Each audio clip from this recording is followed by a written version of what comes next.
1 Samuel 21. You remember we wrestled a little bit with the idea of David and Jonathan and Michael lying to King Saul. Right? Things are working out well for David because they're able to fool Saul. Now, God has intervened on a couple of occasions. Saul went to get David, and God put the Spirit on him so that he was prophesying. Those soldiers that he had sent previously to go get David, to kill David, they end up prophesying. So everybody is working against Saul, but that problem of the lying, we kind of wrestled with that. We get to wrestle with that some more. As we talk about chapter 21, there are three major lies that David tells.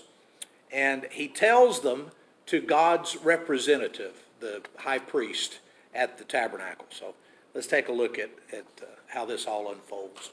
Chapter 21, David went to Nob, to Ahimelech the priest. Ahimelech trembled when he met him and asked, why are you alone? Why is no one with you? David answered Ahimelech the priest, the king sent me on a mission and said to me, no one is to know anything about the mission I'm sending you on. As for my men, I've told them to meet me at a certain place. Now then, what do you have on hand? Give me 5 loaves of bread, or whatever you can find. And so you've got David shows up. Ahimelech is terrified. Why do you think Ahimelech is scared? I came up with 2 possibilities. Either Ahimelech thought he was in trouble. Maybe the mission that Saul sent David on had something to do with Ahimelech. And second, David's just a bad dude. When David shows up, you're afraid of him. But here he is, a commander in the army, and he doesn't have any troops with him. David's just out in the middle of nowhere by himself and shows up at the tabernacle to visit with Ahimelech. This is lie number 1. If you don't count the lies we've already seen in this section of Scripture, this is lie number 1. It seems to make things okay with Ahimelech. He buys into it, either because he's afraid of David and just doesn't want to pursue it, or he doesn't see any reason to pursue it. You know, David is David, and he's popular, he's well-loved, he's a great hero of the nation, and he may have just thought, well, if David says it, it must be true, and he went on about his business. At the end of that little passage, though, you have this question. What do you have on hand? Give me 5 loaves of bread, or whatever you can find. What we realize is that when David escapes, Jonathan and David don't make provisions. Right? Jonathan goes out and says, you're going to have to cut down, and you need to go now. But in the middle of all of their hugging and saying goodbye, they don't get bread together. David is not provisioned. And we'll find out in a little bit that David doesn't have a weapon with him. David's just out there at the mercy because he had to run away from Saul. Right? Verse 4, the priest answered David, I don't have any, and this is the NIV translation, ordinary bread. I don't have any ordinary bread on hand. However, there's some consecrated bread here, provided the men have kept themselves from women. David replied, indeed, women have been kept from us, as usual, whenever I set out. The men's bodies are holy even on missions that are not holy. So what he's telling Ahimelech is, even if we're not doing God's work, my men, when they go into battle, have abstained from being with their wives for some period of time. So the priest gave him the consecrated bread, since there was no bread there except the bread of the presence that had been removed before the Lord and replaced by hot bread on the day it was taken away. Are you familiar with the practice? They had a golden table that was there in the holy place, that first area. You had the table, they called it the table of showbread. Then you had the lampstand, 7 golden lampstand, and you had a incense burner. Right? So that was the furniture in that first holy place. And of course, when you went behind the next curtain into the Holy of Holies, the only furniture in there was the Ark of the Covenant. Right? The high priest went back there that one day of year on the Day of Atonement. And besides that, everybody stayed out of that back room. But the front room had this table, and on this table there would be 12 loaves of bread. They were replaced every Sabbath day. So from Sabbath to Sabbath, you would have these 2 stacks of 6 breads, and they represented the 12 tribes of Israel before the Lord. At the end of the week, the next Sabbath, they would cook hot bread, put the hot bread in place of the old bread, and the old bread was then available to the priests. The priests could only eat the consecrated bread there at the tabernacle. They couldn't take it home with them because it had been in the presence of the Lord, so it was special.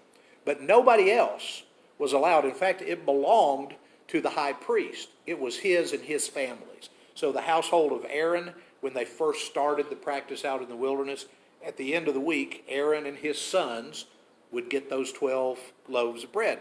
But David says, I didn't bring anything with me. I'm low on supplies. Do you have any bread? And so the priest, Ahimelech, says, well, I've got the consecrated bread on the condition that your men are clean, that they haven't been with their wives. Interestingly enough, there's no rule for this. Ahimelech just made that up. There's no. He says, well, how could we go about this? I'm just kind of trying to look in his mind. How could we figure this out? They're not allowed to have the bread, period. That's the end of that discussion. But it's David.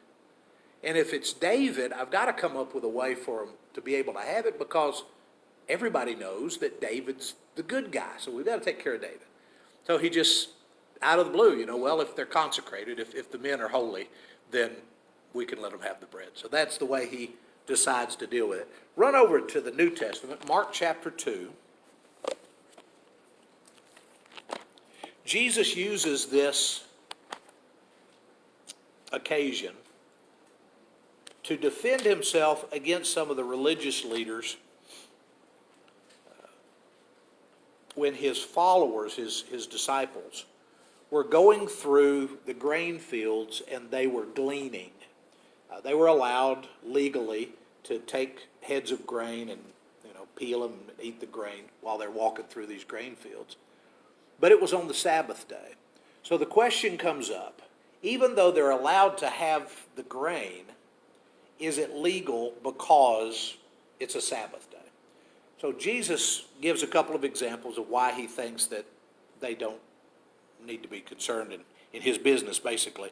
Verse 24, chapter 2, verse 24. The Pharisees said to him, look, why are they doing what's not lawful on the Sabbath? And Jesus said, have you never read what David did when he and his companions were hungry and in need? In the days of Abiathar the high priest, he entered the house of God and ate the consecrated bread, which was lawful only for priests to eat. And he also gave some to his companions. Well, in this case, his companions aren't with him. But it's that mindset. Right? Is the law more important, or is David more important? And what Jesus gets around to is, I'm God's anointed one. I'm the descendant of David.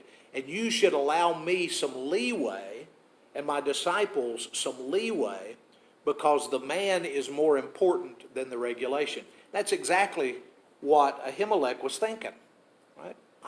I need to take care of David because the man is more important than that rule. We're going to make an exception for David and his companions when he finally gets to his companions, because David is that important. So he allows it to happen even though it was not lawful for it to happen.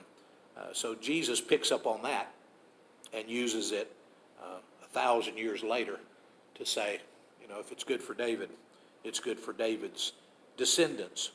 Look down at verse 7, chapter 21, 1 Samuel, verse 7. We have just a little snippet verse in there.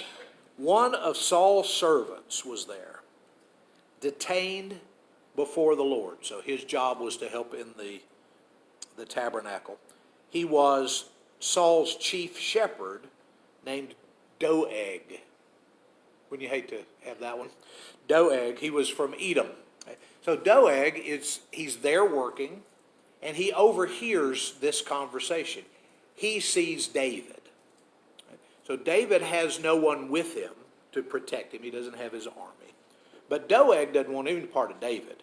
Right? There's nothing else about Doeg now. Just put Doeg in the back of your mind, because he's a tattletale. And he's going to try to help Saul find David when he gets back into Saul's presence. But for now, Doeg just happens to be there. David asks for the showbread. He gets the showbread, and Doeg gets the information that he's going to use later. Verse 8, David asked Ahimelech, "Don't you have a spear or a sword here? I haven't brought my sword or any other weapons because the king's mission was urgent." Okay, so lie number 2. Why don't I have a sword? Because Saul sent me and said, "Go quick and you don't have time to go get your sword." Can you imagine that if you sent one of your generals out and said, "You know what would be best? Just don't take your sword with you. Just go on out and leave all that here." But again, Jonathan and David were in a hurry. They wanted to make sure David got well away from Saul, because Saul was angry and he was looking for David. So Jonathan gets David the word. David takes off, and he does not have his sword with him. So the priest replied, "The sword of Goliath the Philistine, whom you killed in the valley of Elah, is here. It's wrapped in a cloth behind the ephod. If you want to take it, take it. There's no sword here, but that one." David said, "There's no other like it. Give it to me." What is an ephod? An ephod is that apron that they wore when they did sacrifices, when they ministered before the Lord. So we know that Ahimelech is the high priest at this point. He's serving as a high priest because he has the ephod. And the ephod, I'm just thinking in my mind, is hanging over here on the wall, and behind this apron is hidden the sword of Goliath. Do you remember back when David killed Goliath? He took the head and presented it to Saul, and eventually it makes its way all the way to Jerusalem. Right? So we have Goliath's head shows up eventually in Jerusalem. But he took Goliath's armor and his sword and put them in his tent. So at some point, the sword of Goliath gets transferred from David's possession to God's possession. And I don't know of the passage that describes it. Unless I've missed something, David presents this thing at some point to the Lord. This is God's spoils of war, and it's in the tabernacle because Goliath was an enemy of God. The thing that drove David, made him so mad that he would go fight Goliath in the first place, was that Goliath was opposing the armies of the living God. He says, "Why in the world are you allowing this uncircumcised Philistine to talk to God's people like that? I'll take care of it." So he evidently at some point delivers the sword to the tabernacle, and it's still there. Nobody else has rights to this thing. No, can you imagine somebody deciding that they wanted to take a sword that David had won in battle from a giant? When David finds out, you're not going to fare any better than Goliath did. So David says, "There's none like it. Give it to me." So now David is armed, and he has some food. So he's able to at least to go on his way. The choice that he makes next is kind of interesting. He goes into seclusion in Philistine territory. Now, what's the song that all of the girls were singing? Saul has killed his thousands. David has killed his tens of thousands. Tens of thousands of whom? A lot of them were Philistines. So David goes right into the heart of enemy territory as one of the greatest heroes of Israel in fighting against Philistines. He goes to Gath. And if you remember, Philistia has more than one capital, but Gath is one of these capitals. That day David fled from Saul and went to Achish, the king of Gath. But the servants of Achish said to him, "Isn't this David, the king of the land? Isn't he the one they sing about in their dances? Saul has slain his thousands and David his tens of thousands." we learned something a little bit new here from the Philistines. They, consider David to be the king, right? He's the biggest, he's the baddest. They don't name Saul, he doesn't come into the conversation. This is David. Isn't he their king? Well, no, but yes. Not everybody knows it, but evidently the Philistines have picked up on it. And the second thing we learn is that these women weren't just singing about David. They had a dance that they did. We've got no clue what this dance might have been, but here you have a big bunch of Middle Eastern women dancing and singing about David.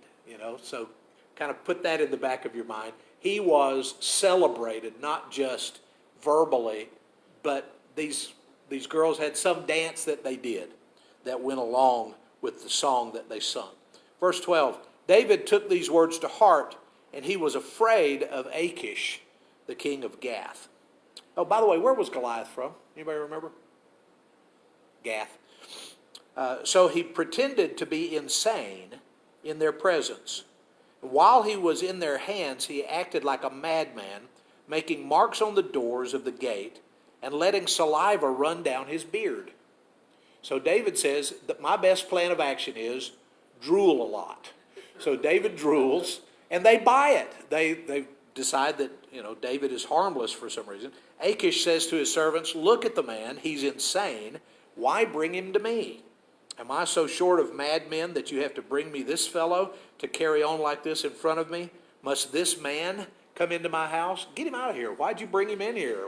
Why in the world do you think I want to see David?" Why didn't King kill him?